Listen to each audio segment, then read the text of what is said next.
My name is Rachel Morgan. I'm 33. And I closed on 11 title transfers, this month alone, each one worth more than the house I grew up in. My brother Daniel didn't know that when he raised his glass at his engagement dinner and said, "Let's hear it for the real winners in this family," gesturing toward himself and his fiancée, then toward me, added, "And let's not forget Rachel, our resident charity case. Still holding down the fort at home. Someone's got to." The table laughed. Ice clinked against crystal. My mother reached over and patted my hand like she was comforting a child who'd dropped her ice cream cone on the sidewalk. I didn't say anything. I picked up my water glass and drank it slowly, counting the seconds it took for the sting in my chest to go quiet. 6 years of law school, a bar exam, I passed on the first try while working 2 jobs. A title company I built from a folding table in my apartment into a firm with my name on the letterhead. And in this dining room, none of it existed. I was still the girl who couldn't get it together. The waiter refilled wine glasses around the table, moving clockwise, pouring for Daniel, then his fiancée, then Vanessa, then my parents. He skipped my glass entirely, as if some invisible current in the room had already told him where the boundary of guest ended. Nobody said anything. Nobody ever did. I want you to understand something about that dinner, because it wasn't unusual. It was Tuesday. It was every Tuesday, every holiday, every family gathering, for as long as I could remember. There was a seat at the table for Daniel and his fiancée, a seat for Vanessa and her 2 kids, a seat for my parents at the head. And there was a chair pulled slightly back from the table for me. Close enough to pass the mashed potatoes, far enough that I was never quite part of the conversation. I used to think it was an accident of seating. By the time I was 30, I understood it was architecture. My father cleared his throat that night, the way he always does when the conversation gets uncomfortable, and said, "Rachel, be a dear and check on the roast, would you?" It wasn't a request, it was a reminder. Roles don't change at that table. Vanessa gets to sit and laugh, with her kids sprawled across her lap. Daniel gets a toast in his honor and a room full of eyes. I get sent to the kitchen every time, like clockwork, like something programmed into the house itself. I want to be clear that I went. I always go. I stood at that stove in my black dress, the one I bought with my own commission check after a closing on a 4-unit building downtown, stirring gravy while the smell of rosemary and browned butter filled the small kitchen, and I listened to my family's laughter drift in from the next room. I did the math I'd been doing my whole life without ever admitting it out loud. I paid the mortgage on that house for 6 years. Not helped with it, paid it in full, every month, wired directly from my account because my father's pension stopped covering it after his second heart surgery. I covered Vanessa's rent for 11 months after her divorce, no discussion, no thanks, because family helps family. A phrase that apparently only applied to what I owed them, never to what they owed me. I drove my father to 4 rounds of chemo, sat in fluorescent-lit waiting rooms, doing contract review on my laptop, because billable hours don't pause for family loyalty, because somebody still had to keep the lights on at home, while everyone else got to fall apart in peace. And every single time, at every single dinner, I was still the one sent to check the roast. If you've ever sat at a table where you paid for the food, but somehow still felt like a guest who overstayed their welcome, you already know exactly what I'm talking about. Drop a comment if that hits different than you expected it to. Here's the thing about being a real estate attorney. You spend your whole career reading the fine print. Other people skip deeds, liens, easements, right of survivorship clauses buried in paragraph 14 that determine who actually owns what when someone dies. You learn that ownership isn't about who lives somewhere or who loves it the loudest. It's about whose name is on the document and who bothered to read it before signing their life away. I'd read every document in that house, years ago, quietly, on a Sunday afternoon, when my parents were at church, and I was supposed to be watching the place. I knew things about that property my family had never even thought to ask about. I knew the refinance history. I knew the second lien that had quietly attached itself to the title in 2019. I knew things sitting in a drawer in my father's study that would have changed every conversation at that table if anyone in that family had ever bothered to ask me a real question instead of assigning me a task. I brought the roast out, set it down without a word, and took my seat in my pulled-back chair. Daniel's fiancée turned to me with a bright, oblivious smile and asked, "So Rachel, still doing the paperwork thing?" The paperwork thing. 6 years of bar exams, 400 closings, a firm with my name carved into frosted glass on an office door. Downtown. Reduced to the paperwork thing by a woman who'd known me for 8 months and had already absorbed the family's shorthand for who I was. I smiled. Something like that. My mother jumped in before I could say more, steering the conversation toward the wedding venue, the flower arrangements, the guest list. 140 people, none of whom would ask me a single question for the rest of the night.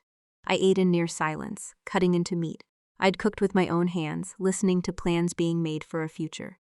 I was apparently only useful for financing, later clearing plates because no one else moved to help. I heard Daniel in the kitchen doorway, thinking I'd already gone upstairs. He was talking to Vanessa, his voice low but not low enough, carried by the acoustics of a hallway I'd walked 10,000 times. "Once Mom and Dad are gone, we split the house. Rachel doesn't need it. She's got her own money. She'll probably just sign her share over anyway. She always does whatever keeps the peace." Vanessa laughed, not unkindly, just easily, the way you laugh about something you've never once questioned in your life. God, can you imagine if she actually fought us on it? Rachel? She doesn't have it in her. I stood in the hallway with a stack of dirty plates in my hands, the porcelain still warm, and something in my chest went very, very still. Not hurt. Hurt was the thing I'd trained myself to swallow years ago. So often it barely registered anymore. This was different. This was quiet. This was clarity. Arriving all at once like a light switching on in a room. I'd been standing in the dark for years. They didn't see me as Famsley sitting across a negotiating table. They saw me as a line item. An asset they'd already priced in, already spent in their heads. A resource that would, without fail, do the convenient thing. I want you to sit with that phrase for a second, because I did. She doesn't have it in her. 20 years of proof that I would always give, always fold, always disappear into the kitchen when it was convenient. And they weren't wrong to expect it. I'd taught them that. Every time I stayed quiet, I confirmed it. Every roast I checked on was a vote for exactly this future.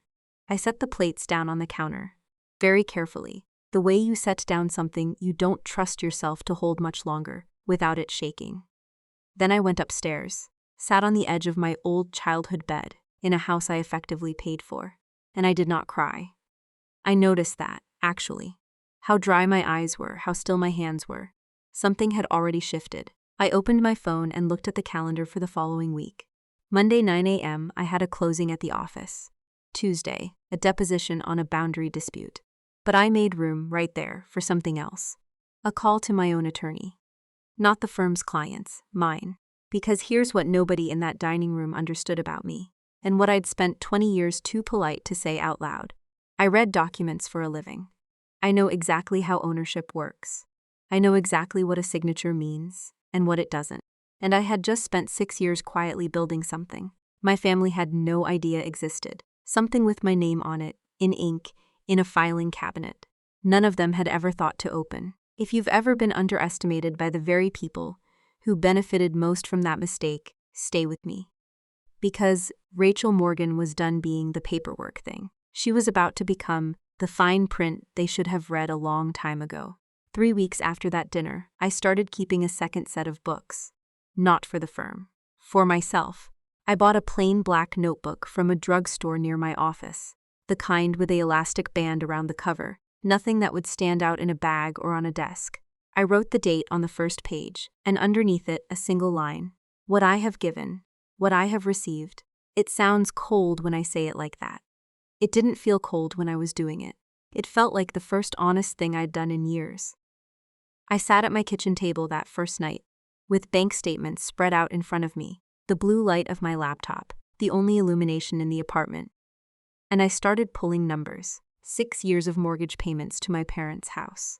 11 months of rent for Vanessa's apartment on Maple Street. Chemo copays, school supplies for my niece and nephew that Aunt Rachel always seems happy to grab.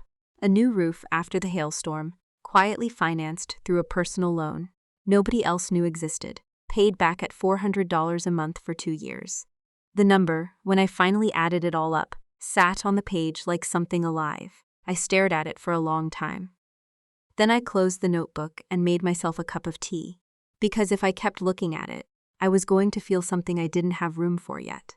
If you've ever done the math on what you've given a family that never once asked what it cost you, you know exactly the silence that follows. Drop a comment if you've done that math at 1 a.m. at your own kitchen table.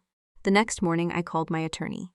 Not the firm's clients, mine. Her name was Diane Ferris, a woman I'd met at a bar association mixer years earlier, sharp enough that she'd once caught an error in a trust document that 3 other lawyers had missed. I told her I needed to restructure some things: property, assets, a few agreements that needed to exist in writing, quietly, without conversation. Family stuff? She asked. Family stuff, I said. I want to walk you through what I actually did over those next few months, because it wasn't dramatic. It was paperwork. It was patient. It was the same skill set I'd used on 400 closings, turned finally toward my own life instead of everyone else's. First, I pulled the title history on my parents' house. I already knew most of it, but I had Diane confirm it formally, request the documents from the county recorder's office under my own name, so there'd be a clean paper trail. What I found confirmed what I'd suspected for years. My father had never fully paid off the original mortgage before the refinance in 2019. The new loan had my name attached as a cosigner, something I'd agreed to at 28 without fully understanding what it meant, back when I still believed being helpful was the same thing as being loved. Being a cosigner on a defaulted or refinanced loan means something very specific in the eyes of a title company. It means, under certain conditions, you can have equitable claims to the property that have nothing to do with whose name sits on the deed. Most people never learn this, because most people never read what they sign. I read everything. It's the only reason I still have my license. Second, I opened a separate account, one with a bank, 3 towns over from the one my family used, where no one would casually glance at a statement left on my counter. Every dollar I would have normally funneled toward helping out, the extra $400 a month, the birthday gifts that were really just cash, disguised as kindness, I started routing there instead. Quietly. Consistently. The way you'd water a plant you didn't want anyone else to notice growing. Third, and this took the longest, I started documenting, not confrontationally, not with some plan to humiliate anyone at a dinner table. I started keeping records the way I'd keep records for any client whose case might one day need proof. Text messages where my mother asked me to cover a bill. Just this once, a phrase she'd used at least 40 times in 6 years. Emails where Daniel asked me to float him. Money before a bonus came through, money that was never returned. Photos of receipts, screenshots of Venmo requests. A folder, encrypted, backed up in 3 places, that told the true story of who had actually held that family together, financially, for the better part of 2 decades. If you've ever felt like the only person in your family who remembers the receipts, you're not imagining it. Someone always remembers. It's usually the one nobody thinks is paying attention. I kept going to dinners. I kept checking the roast. I kept sitting in my pulled-back chair and smiling when Daniel's fiancée asked about the paperwork thing. Nothing on the surface changed, and that was intentional. Diane had told me early on, the moment they know you're aware, they'll start protecting themselves. Right now, you have the only advantage that matters, and they don't. I remember one Sunday in particular. My father had a follow-up appointment after a cardiac scare, and I drove him, like I always did, sitting in a waiting room with fluorescent lights humming overhead, my laptop open on my knees, doing contract review for a client in Ohio, while he watched daytime television in the chair beside me. He turned to me at one point and said, apropos of nothing, your mother worries about you. Says you work too much. Says you should find someone, settle down, stop all this. I'm fine, Dad, I said. You always say that. He patted my knee, the same gesture my mother used, passed down like an heirloom. Nobody questioned. Anyway, Vanessa mentioned, maybe you could help with the kids' tuition this year, just until she gets back on her feet. I felt my jaw tighten before I even had words for the feeling. 6 months earlier, I would have said yes before he'd even finished the sentence. Instead, I said, I'll think about it, and watched something flicker across his face. Mild surprise, quickly buried. The way you'd react to a vending machine that didn't immediately dispense what you'd press the button for. That night, I added a new line to my notebook. Tuition request, October 14th. No. It was the first time in my adult life I had written the word no next to my own name. The following week, I met with a financial advisor Diane had recommended, a quiet, careful man named Robert Chen, who specialized in structuring assets for people who needed things to be airtight. I told him what I had. He asked me what I wanted to do with it. I told him I wasn't entirely sure yet, but I wanted options.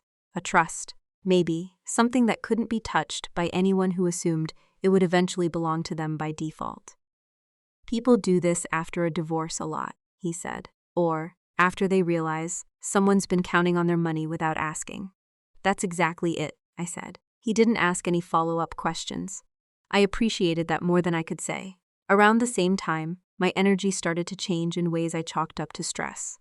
I was tired more often, a bone-deep exhaustion that no amount of coffee touched. My hands would shake slightly by the end of long days, and I told myself it was caseload, deadlines, the toll of doing everything for everyone, while quietly rebuilding my own foundation in secret. I made a doctor's appointment. I kept pushing back, the way you do, when you already suspect that stopping to listen to your body will cost you time you don't want to spend. If you've ever ignored a warning sign because you were too busy, holding everyone else's life together, stay with me, because this part matters more than you think it does right now. By the time the holidays rolled around again, I had built something my family had no idea existed. A structure, quiet and legal and irreversible, that no longer depended on their permission or their gratitude. I still set the table. I still checked the roast. I still smiled when Vanessa's kids asked Aunt Rachel, why do you always sit over there? But underneath the smile, for the first time in 20 years, I wasn't performing patience. I was gathering evidence. I was becoming someone they had never bothered to learn how to read. The diagnosis came on a Tuesday, which felt almost cruel in its ordinariness. Tuesdays were closing days. Tuesdays were roast checking days. I sat in a small beige office with a box of tissues angled toward me that I didn't touch, and I listened to a doctor named Patel explain words like aggressive and staging and treatment window in a voice so calm. It took me a full minute to understand she was talking about my own body. I didn't cry. I noticed that about myself immediately, the same dry-eyed stillness I'd felt in that hallway months earlier, listening to Daniel plan the division of a house I'd secretly been protecting. My hands didn't shake. I asked Dr. Patel 3 follow-up questions, all technical, all precise, the same way I'd interrogate a title report for a hidden lien. She seemed surprised by how few times I asked her to repeat herself. I drove home instead of calling anyone. I sat in my car in the parking garage for 11 minutes with the engine off, staring at a concrete pillar with a faded number 4 painted on it. And I did the thing I'd trained myself to do with every hard fact in my life. I filed it. If you've ever received news that reorganizes your entire sense of time, you understand exactly what an 11-minute silence in a parking garage sounds like. Drop a comment if you've ever had to sit with something like that completely alone before telling a single person. I told Diane first, not my mother, not Daniel, not Vanessa. My attorney, because some instinct in me, some cold, clean instinct. I didn't examine too closely, understood immediately that this changed the shape of everything I'd already built. How much time does that give you? She asked gently. The way you ask a question you already suspect will require restructuring documents. Enough to finish what I started, I said. If we move quickly, I want to tell you about the dinner, 2 weeks later, because it's the moment I stopped waiting for anyone in that family to see me clearly, and started simply recording what was true whether they saw it or not. It was a Sunday, my mother's birthday, and the table was full in the way it always was. Daniel and his now wife Melissa, Vanessa, and her 2 kids, my father at the head, looking thinner than he had in the spring, my mother glowing under the attention of a dining room built entirely around her. I sat in my usual chair, the one pulled slightly back, and I watched the whole scene the way you'd watch a piece of security footage. Objectively, from a slight distance cataloging. My mother opened gifts. A candle from Vanessa. A framed photo from Daniel and Melissa of the 2 of them at their wedding, which I hadn't been asked to a single planning meeting for.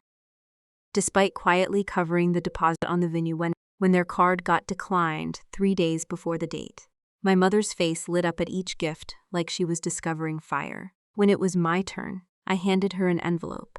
Inside was a spa day I'd booked for her, small, thoughtful, exactly the kind of gift I always gave, because I'd learned early that anything bigger got treated as an obligation rather than a kindness. She smiled, said thank you, and set it on the side table without opening the folder, moving immediately to ask Vanessa about the kids' school schedule.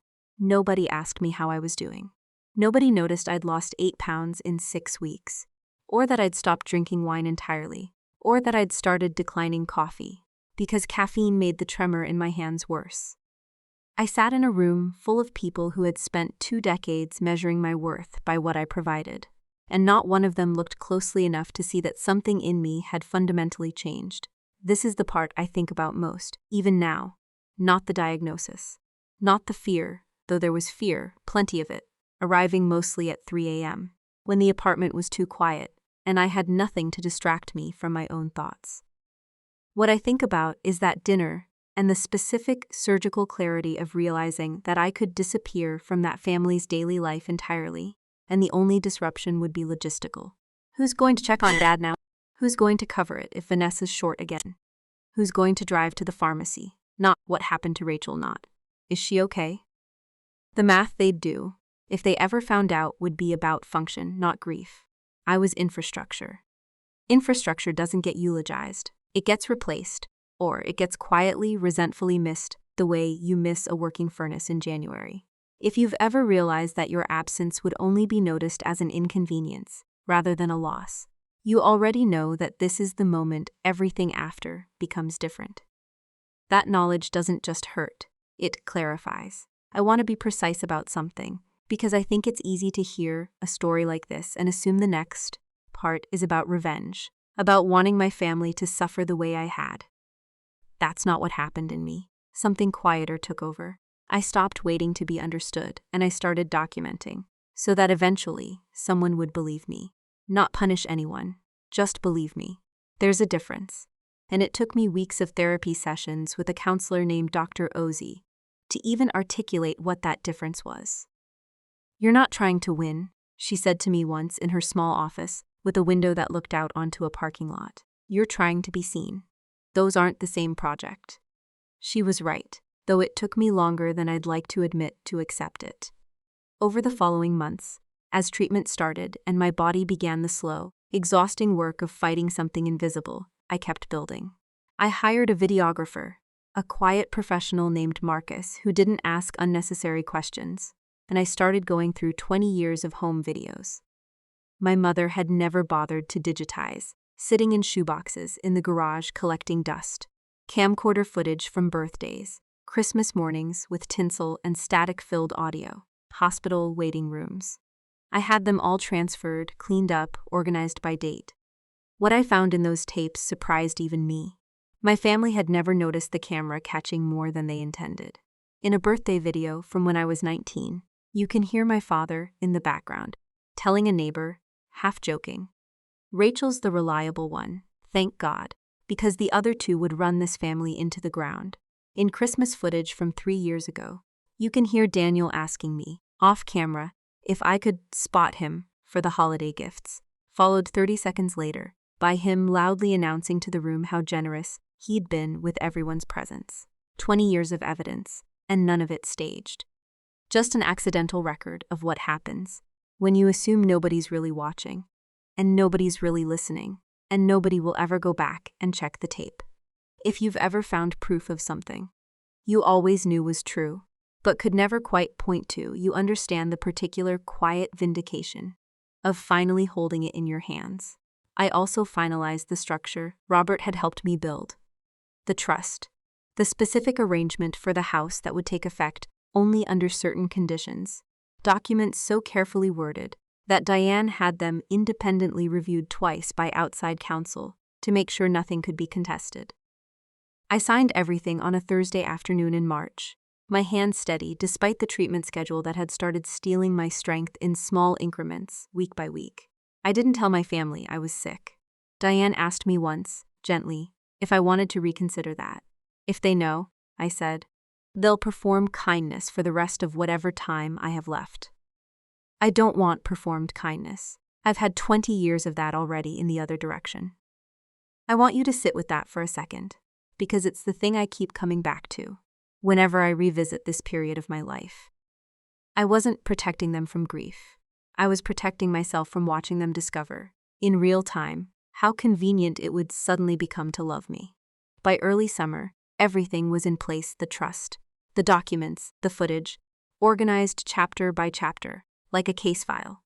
The same meticulous structure I'd bring to any closing that absolutely could not afford to fail. Diane held copies in 3 separate locations. Robert had the financial structure locked and verified. Marcus had the final video edited, backed up, ready. The last thing I did, on a warm evening in June, sitting at my kitchen table with the same black notebook I'd started nearly a year earlier, was write 3 letters by hand, one to my mother, one to my father.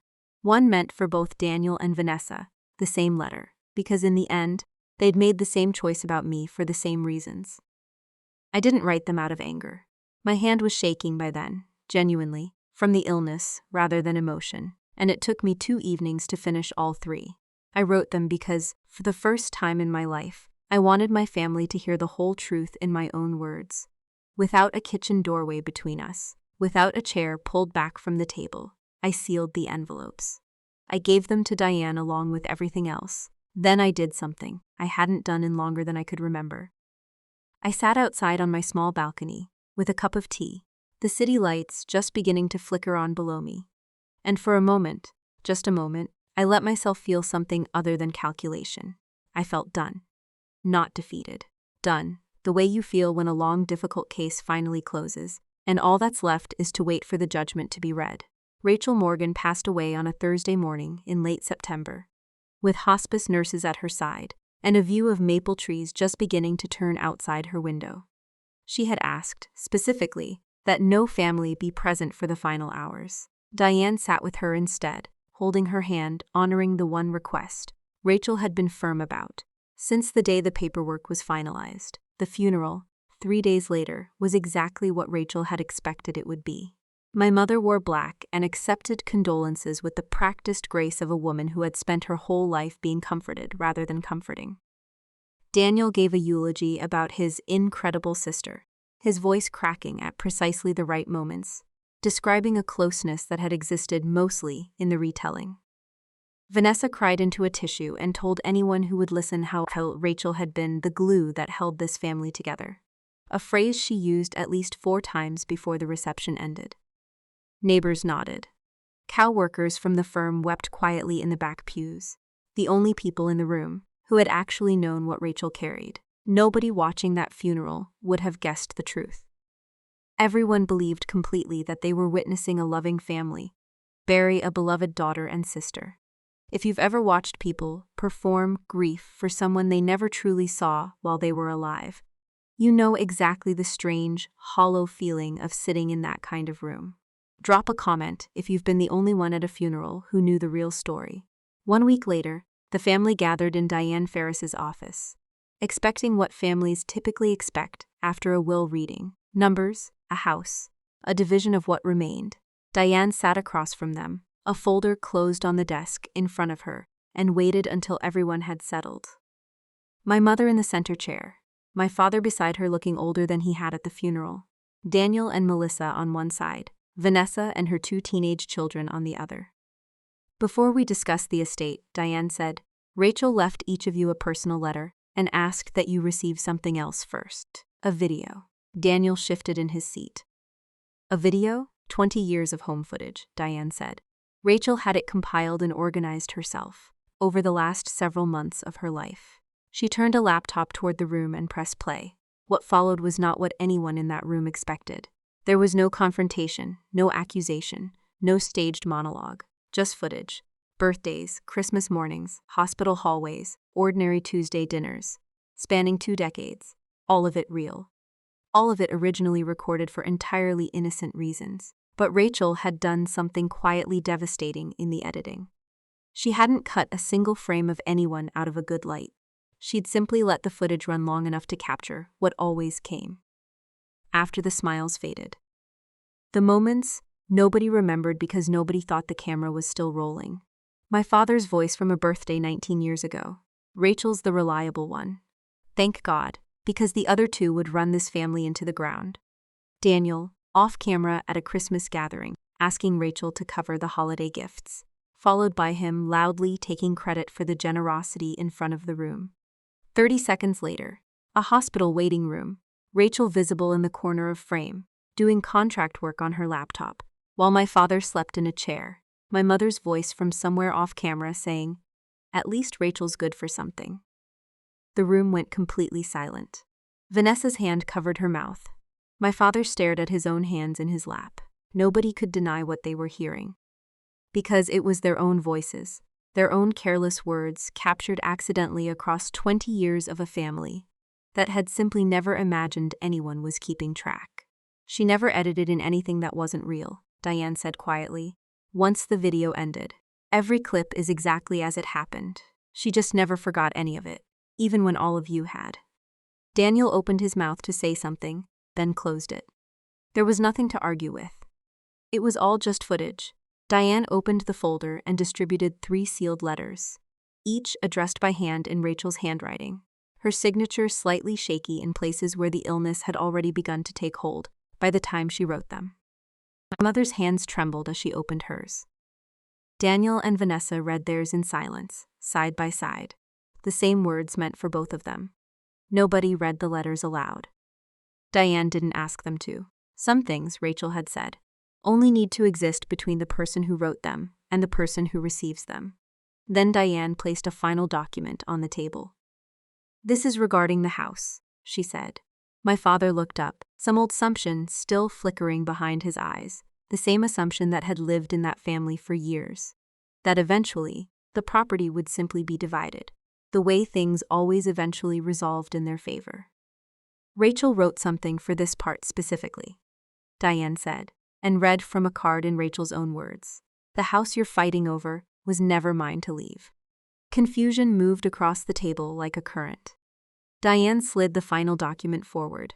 For 6 years, Rachel had been paying the mortgage on that house in full, but what none of them had ever bothered to ask, what a simple title search would have revealed to anyone who cared enough to look, was that Rachel had restructured the ownership entirely. 2 years earlier, working quietly with Robert and Diane, moving the property into an irrevocable trust designated for a single purpose after my parents' eventual passing. The house was never going to be inherited. It was never going to be sold, divided, or borrowed against by anyone in that room. Rachel had arranged, years in advance, for the property to become a free residence for terminally ill children and their families. Once my parents no longer needed it. Administered by the local children's hospice, funded by an endowment.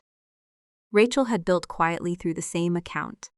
She'd once used to hide $400 a month from a family that never noticed money disappearing, because they'd never once noticed money appearing either.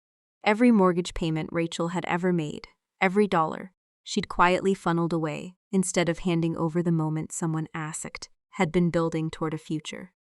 None of them had any claim to.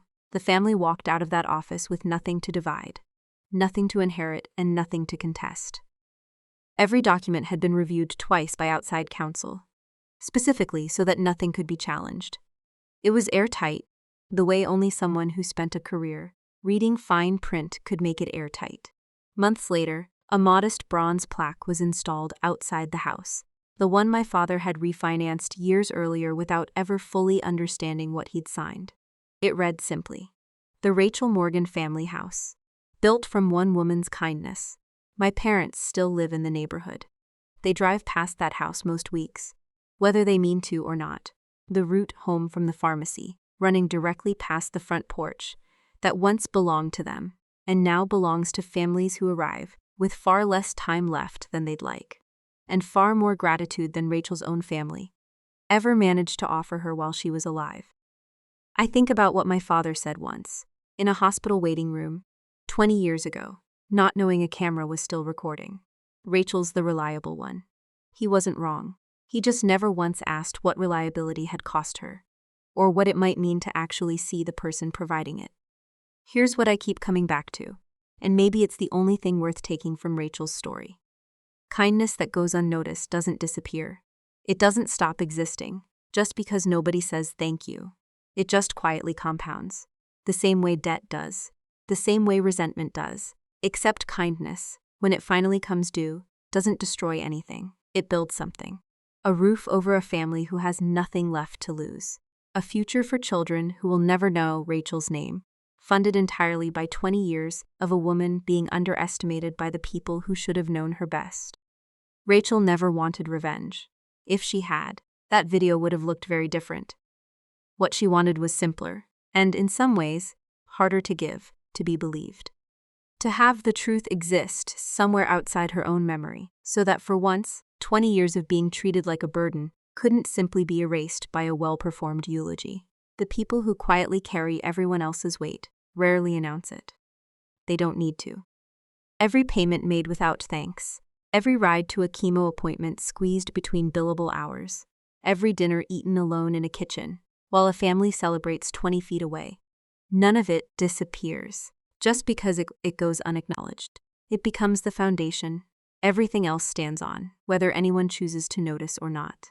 If this story hit somewhere real for you, if you've ever felt like the reliable one, the line item, the person who holds everything together while getting credit for none of it, you're not imagining that feeling, and you're not alone in it.